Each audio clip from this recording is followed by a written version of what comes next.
सरकार तो भारतीय जनता पार्टी की बनेगी, लेकिन अमेठी का विधायक नहीं होगा। 5 साल बीत गए हैं, मुझे कहीं भी किसी प्रकार से कोई विकास नहीं दिखा। अगर कोई विरोध कर रहा है तो निश्चित रूप से जो है कोई भ्रष्टाचार नहीं है, सब लोग जो है अपना ईमानदारी से काम कर रहे हैं। सत्ता बदलने जा रही है और हमारे राष्ट्रीय अध्यक्ष अखिलेश जी सरकार बनाने जा रहे हैं। अमेठी जिले में 4 विधानसभा सीटें हैं। 2017 में हुए विधानसभा चुनाव में 3 सीटों पर बीजेपी ने जीत दर्ज की, लेकिन एक सीट पर समाजवादी पार्टी का कब्जा रहा। आज अब की बार किसकी सरकार में बात होगी अमेठी की 4 विधानसभा सीटों में से एक अमेठी सदर सीट की। पिछले विधानसभा चुनाव में अमेठी सदर सीट पर बीजेपी की गरिमा सिंह ने सपा सरकार में कैबिनेट मंत्री रहे गायत्री प्रसाद प्रजापति को हराया और विधायक बनी। इस सीट पर पिछले 4 विधानसभा चुनाव की बात करें तो एक बार कांग्रेस, एक बार समाजवादी पार्टी और 2 बार भारतीय जनता पार्टी के उम्मीदवार चुने गए हैं। आज अमेठी सदर से हमारे संवाददाता कृष्ण कुमार ने जनता से जाना 2022 में उनका विधायक किस पार्टी का होगा। नमस्कार, आप देख रहे हैं उत्तर प्रदेश विधानसभा चुनाव पर न्यूज विन का स्पेशल प्रोग्राम अब की बार किसकी सरकार। आज हम मौजूद हैं अमेठी जनपद के अमेठी विधानसभा में, जहां पर हमारे साथ जनता है। जनता से हम जानेंगे कि इस बार किन मुद्दों पर वोट डालेगी जनता और अपना विधायक चुनेगी। नमस्कार, न्यूज विन में आपका स्वागत है। इस बार अब की बार किसकी सरकार? सरकार तो भारतीय जनता पार्टी की बनेगी, लेकिन अमेठी का विधायक नहीं होगा। क्यों? इसलिए भारतीय जनता पार्टी, लोग भारतीय जनता पार्टी से नाराज भी हैं, दिख रहे हैं।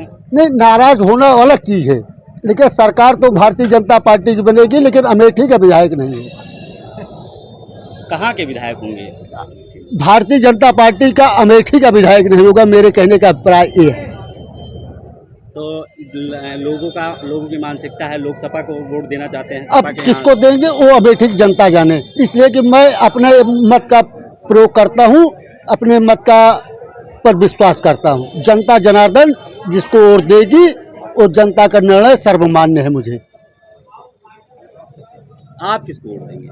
हम देंगे वक्त समय पर, जैसा कैंडिडेट होगा, जैसा देश वैसा भेष। जैसा हमारे साथ कुछ और लोग हैं, हम इनसे बात करते हैं। क्या नाम है आपका? राकेश पांडे, एडवोकेट। अब की बार किसकी सरकार? आप किन अब की मुद्दों पर बार वोट भाजपा डालेंगे? की सरकार। क्यों भाजपा की सरकार? भाजपा से लोग नाराज दिख रहे हैं। क्योंकि हमारा सम्मान इसमें हम देख रहे हैं भाजपा में है, और जो है सब लोग बिना किसी नेतागिरी के, चाहे भाजपा का हो कोई, और चाहे जो है छोटा व्यक्ति हो चाहे बड़ा व्यक्ति हो, सब लोग जो है बिना किसी भेदभाव के अपना अपना काम कर रहे हैं। किसी को जो है कोई नेतागिरी करने का मौका नहीं मिल रहा है। सब लोग अपने अपने काम में व्यस्त हैं। नहीं पहले क्या होता था कि आधे लोग तो जो है नेतागिरी में व्यस्त रहते थे, सुबह जो है बस वही कुर्ता ला कर निकल पड़ते थे और अपना सिस्टम बना करके जो है वो सब अपना चलाते थे। लेकिन इसमें जो है ना, चाहे आप भाजपा का बताइए चाहे जिसका बताइए, उससे काम नहीं होगा। काम अगर आप जो है लीगल हैं तो आपका काम होगा, इलीगल है तो नहीं होगा। अब अगर इलीगल तरीका कोई जो है खुद जा करके कहीं से किसी अधिकारी कर्मचारी के ऊपर जो है पीछे से बैक डोर से अगर दबाव बना करके कुछ करा ले, लाभ दे करके, अनुचित लाभ दे करके, तो उसकी बात अलग है। बाकी इसमें जो है अगर कोई विरोध कर रहा है तो निश्चित रूप से जो है कोई भ्रष्टाचार नहीं है, सब लोग जो है अपना ईमानदारी से काम कर रहे हैं। अमेठी गांधी परिवार का गढ़ कहा जाता था जी। तो जहां प्रियंका गांधी ने 40% महिलाओं को आरक्षण दिया है, इस पर क्या कहना चाहिए? क्या यहाँ आरक्षण सिर्फ कह रही है, देंगी नहीं। जहाँ सरकार है वो देना शुरू कर दें। जैसे राजस्थान में सरकार है उनकी, अगर वहाँ दे दें, चाहे स्कूटी देना हो चाहे मोबाइल लैपटॉप जो भी देने का वादा कर रही हैं, वहाँ शुरुआत तो कर दें तो देखिए तुरंत बदलाव आ जाएगा। लेकिन वो सिर्फ चुनावी जुमला है, वो कर नहीं सकती हैं, ऐसा करेंगी नहीं।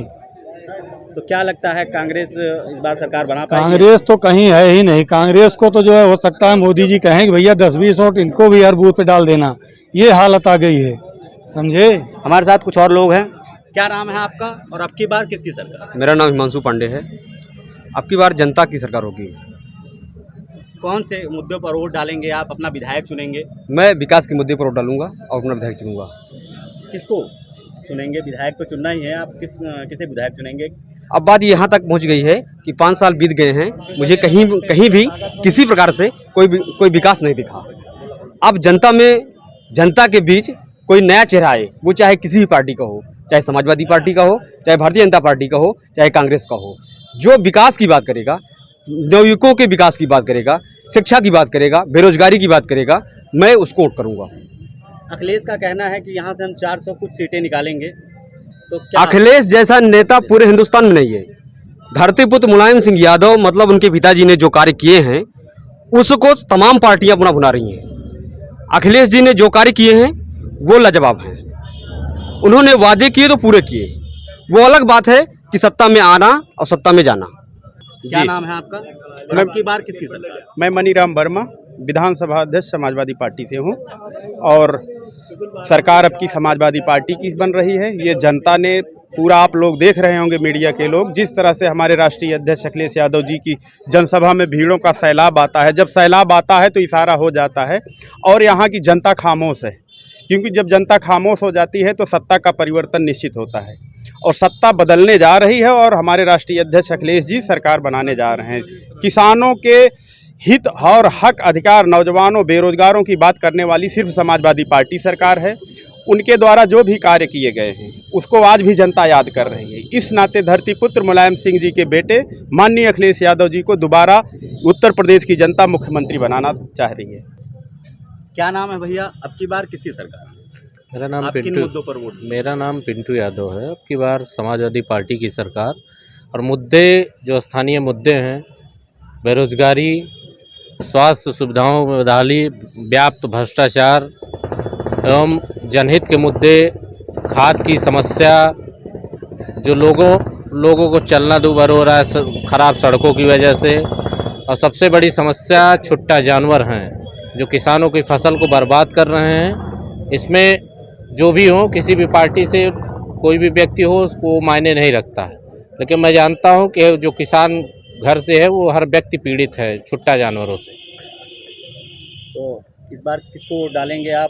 इस अपना बार विधायक चुनेंगे? पूर्ण बहुमत से समाजवादी पार्टी की सरकार बनने जा रही है और अमेठी से समाजवादी पार्टी का ही विधायक होगा। ये मैं नहीं, अमेठी की जनता बोल रही है। कौन से मुद्दे होंगे आपके और विधायक कौन से होंगे? जैसे आप किनको वोट देंगे? विकास किन्हें मुद्दा अपना- होगा। 40 साल बनाम 4 साल। अमेठी में जो नहीं हुआ था सब हुआ। Medical college, trauma centre, blood bank, कोई ऐसी व्यवस्था नहीं है रिंग रोड से लेकर बाईपास से ओवरब्रिज तक जो अमेठी में न हुआ। यही अमेठी में चिकित्सालय था, डॉक्टर नहीं थे। आज 1 रुपये में डायलिसिस हो रही है, 1 रुपये में सिटी स्कैन हो रही है, 1 रुपये में अल्ट्रासाउंड हो रहा है। जनता सब समझ रही है। सम्मान निधि मिल रहा है, किसानों का कर्जा माफ हुआ है। आज 125 जन कल्याणकारी योजनाएं केंद्र और राज्य की हैं। जनता फलीभूत हो रही है। जनता से हम केवल उनके काम के लिए वोट मांगेंगे, विकास और सुशासन। आज जो यहाँ छुरी चक्कू चलते थे अमेठी में 4 साल पहले, वो नहीं चल रहे हैं। किसी की ज़मीन पर कब्जा नहीं हो रहा है, उद्योग नहीं बने हैं, अपराध उद्योग नहीं बना है। अपराध हो रहे हैं लेकिन अपराधी जेल जा रहे हैं। तो लोग जनता बीजेपी से नाराज भी जनता क्यों नाराज है? और कोरोना जैसे महामारी के समय में हमारे विधायक और सांसद में क्षेत्र में जाकर काम किया है। हमारे विधायक जी, उनकी माता जी, उनकी पत्नी सब कोरोना से ग्रसित हुए। घर घर जाकर के कोई भी सपा और कांग्रेस का कार्यकर्ता ये नहीं बता सकता कोरोना कार्यकाल में कितने लोगों के पास गए हैं। वो किसी की मदद नहीं की है। हमने मदद की है, हमने काम किया है। अमेठी में काम दिखाई पड़ रहा है। आप किसी भी रोड पे चले जाइए, या स्टेशन चले जाइए, बस स्टेशन चले जाइए, किसी तरफ चले जाइए, काम स्वयं दिखाई पड़ता है। काम बताने से नहीं दिखाई पड़ता।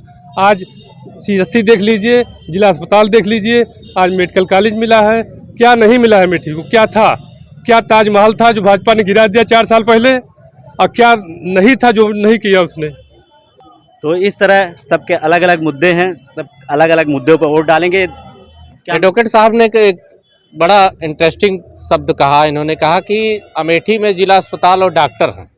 मैं इनसे जानना चाहता हूं, ये भाजपा के नेता भी हैं, मैं इनसे जानना चाहता हूं कि अगर मान लो भगवान न करे किसी का बच्चा, किसी का बुजुर्ग बीमार हो जाए तो किसको दिखाएं? डॉक्टर सौरभ सिंह के भरोसे पूरी CSC चल रही है। जिला अस्पताल में डॉक्टर नीरज वर्मा जी एकमात्र डॉक्टर हैं, वही मिलते हैं, उसके अलावा कोई डॉक्टर मिलता नहीं है। कह रहे हैं कि ये हमारी सरकार की देन है।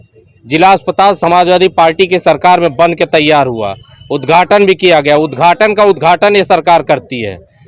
CSC गायत्री प्रसाद प्रजापति के कार्यकाल में पास हुआ, बना, इनके ठेकेदार पैसा लेके भग गए, पुनः धन आवंटन हुआ, उसके बाद बन के तैयार हुआ। अमेठी का बस अड्डा, अमेठी के वर्कशॉप, बस अड्डे के वर्कशॉप, बस वर्कशॉप, ये सब बन के तैयार हुए हैं। अमेठी दुर्गापुर जो 40 साल 35 साल से खस्ता हाल स्थिति में था, वो बन के गायत्री प्रसाद प्रजापति जी की कार्यकाल में हुआ, समाजवादी सरकार में हुआ है। जितनी भी सड़कें समाजवादी सरकार में बनी थी वो यथास्थित गांव को जोड़ने वाली सड़कें वो गड्ढा युक्त हैं। माननीय मुख्यमंत्री जी का एक नारा है गड्ढा मुक्त, लेकिन इनके ठेकेदार, उनके विभागीय अधिकारी पूरी तरह से मस्त हैं अपने भ्रष्टाचार में, और जो सड़कें जैसी स्थिति में थी वैसे ही टेंडरिंग के नाम पे पैसे निकाल लिए जा रहे हैं और कोई भी कार्य ढंग से नहीं किया जा रहा है। आपको मैं बताऊं, छोटा सा उदाहरण देता हूं, गोसाईगंज से घाव घाल की एक सड़क बन रही है, उस पर बोल्डर डाल दिए गए हैं और बोल्डर से लोग चुटहिल हो रहे हैं।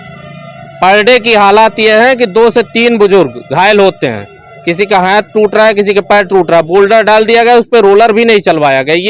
ये इनको पूछने वाला कोई नहीं है कि काम कहाँ हो रहा है, काम धरातल पे नहीं दिख रहा है। करके चले गए, 15-20 दिन 25 दिन बाद मौज काट के आ रहे हैं ठेकेदार, और काम उसके बाद रोलर चलवाएंगे, फिर 1 महीने 2 महीने के लिए छोड़ दिया जाएगा। कोई पूछने वाला नहीं, कोई समीक्षा करने वाली नहीं, सिर्फ समीक्षा होती है तो सिर्फ कागजों पर। ये रहे, आप पत्रकार हैं, आपको जानकारी है, डायलिसिस नहीं होती थी समाजवादी कार्यकाल में, मेडिकल कॉलेज समाजवादी कार्यकाल में नहीं था। कहाँ है मेडिकल कॉलेज? 8 करोड़ से जो उच्चीकृत हुआ 50 बेड का अस्पताल, वो समाजवादी कार्यकाल में नहीं था। समाजवादी कार्यकाल के प्रमुख नेता गायत्री प्रसाद प्रजापति के बगल से बाईपास निकलता है, बाईपास गड्ढों में तब्दील था। भारतीय जनता पार्टी की गवर्नमेंट ने प्रयास करके 125 करोड़। मेडिकल कॉलेज कहाँ है तिलोई में? अरे कहाँ बन रहा है? बनेगा ना, प्रस्तावित तो बने नहीं है। कहाँ धन आवंटन नहीं हुआ? केंद्रीय विद्यालय केंद्रीय विद्यालय तो राहुल गांधी की देन है। हमसे पूछ रहे, आप अपना बताइए ना, राहुल गांधी की हमारे में क्यों जवाब दे रहे हैं? आप बोल रहे हैं, नहीं बोल रहे, पत्रकार हैं, खुद सवाल करेंगे जो चीज। ये बताइए, आज सिटी स्कैन होता था समाजवादी पार्टी के समय में, डायलिसिस होती थी, ब्लड बैंक था, यहाँ ट्रामा सेंटर यहाँ उद्घाटन हुआ था। क्या किया था समाजवादी ने? एक गड्ढा युक्त सड़क थी समाजवादी के प्रमुख नेता के बगल से, और गड्ढा नहीं पटवा पाए, जबकि चाहते तो पैसे से गड्ढा पटवा देते। और भ्रष्टाचार का सबसे बड़ा उदाहरण तो गायत्री प्रजापति है, जो जेल में है उसी अपराध में। उनका उदाहरण क्या देना है? किस अपराध में है माननीय, आपको जानकारी नहीं है? सुप्रीम कोर्ट के आदेश पर FIR हुआ। एडवोकेट साहब, आपको जानकारी है नहीं? आप पुनः जानकारी कर लीजिए। ईडी जांच भी हो रही है, अब जांच चल रही है, जांच वो बात दूसरी भी अभियोग, सब अभियोग। जांच। इस तरह हमारे साथ और लोग हैं, हम इनसे बात करते हैं। ये तो पत्रकार साहब, एडवोकेट साहब आपस में चलता, हम कुछ नहीं, हम ये कहेंगे, आर्मी कहूँ, अगर इंडिया भारत को बचाना है तो मोदी को रहने देना है और रिक्वेस्ट करना है कि आप इलेक्शन लड़िए। इसके अलावा हमारे पास कोई शब्द, इसके बाद तो इस तरह हमारे साथ जनता थी, जनता से हमने जाना कि किन मुद्दों पर जनता वोट डालेगी। अभी भी हमारे साथ कुछ लोग हैं, इनसे हम बात करते हैं। क्या नाम है भैया आपका? मेरा नाम विकास शुक्ला है। आप किन मुद्दों पर वोट डालेंगे और अपना विधायक चुनेंगे? मैं अभी अंकल बता रहे हैं, आर्मी का हूँ। मैं उनको बताना चाहता हूँ, मैं स्वतंत्रता संग्राम सेनानी परिवार के आशीष से आता हूँ। उनको अंकल को बता दीजिएगा कि उनके यहाँ तक ये पहुँचने के लिए आज तक कोई सड़क नहीं बनी है। वो बता रहे हैं भारतीय जनता पार्टी को मतलब वोट दें। अरे पहले बनवा दीजिए, वो सेनानी के घर है, स्वतंत्रता संग्राम सेनानी है वो। मतलब इतना बेकार काम कर रहे हैं, हम किस प्रकार से उनको वोट दे दें, ये बता रहे हैं। तो यहाँ बदलाव निश्चित है, निश्चित होगा। और रही बात दूसरी, तो यहाँ महाराज संजय सिंह हैं, मैं उन्हीं की तरफ रहूँगा, चाहे जिस पार्टी से रहे। लेकिन इस समय जहाँ है वो ठीक है, लेकिन परिवर्तन होगा, चाहे जो होगा। तो इस तरह और भी हमारे साथ कुछ लोग हैं, इनसे बात करते हैं। क्या नाम है आपका और आप किन मुद्दों पर अपना वोट डालेंगे और अपना विधायक चुनेंगे? मेरा नाम परवेज खान है। हम किन मुद्दों पे वोट डालेंगे या पूरी जनता किन मुद्दों पे वोट डालेंगे? नहीं, देखिए, पूरी जनता की बात है तो आप जनता तो है ना, आप अपने वोट का बता सकते हैं। देखिए, युवा, बेरोजगारी, भ्रष्टाचार और जिस तरीके से देश में एक माहौल दूसरे तरीके की बनाने की कोशिश की गई, वो पूरा देश देख रहा है। और रही बात विधायक बदलने की और वोट देने की, तो अब जनता जागरूक हो चुकी है। वो किसी के लालीपॉप में और किसी के बहकावे में, झूठे भाषण में और बोल वचन में फंसने वाली नहीं है। बदलाव निश्चित है, बदलाव होगा। और आने वाला समय भी ये लग रहा है कि किस ओर जा रहा है और कहाँ जा रहा है। तो इस तरह ये हमारे साथ जनता थी और जनता ने हमको बताया कि किन मुद्दों पर वोट डालेगी और अपना विधायक चुनेगी। इस तरह मैं कृष्ण कुमार, न्यूज़ बीन।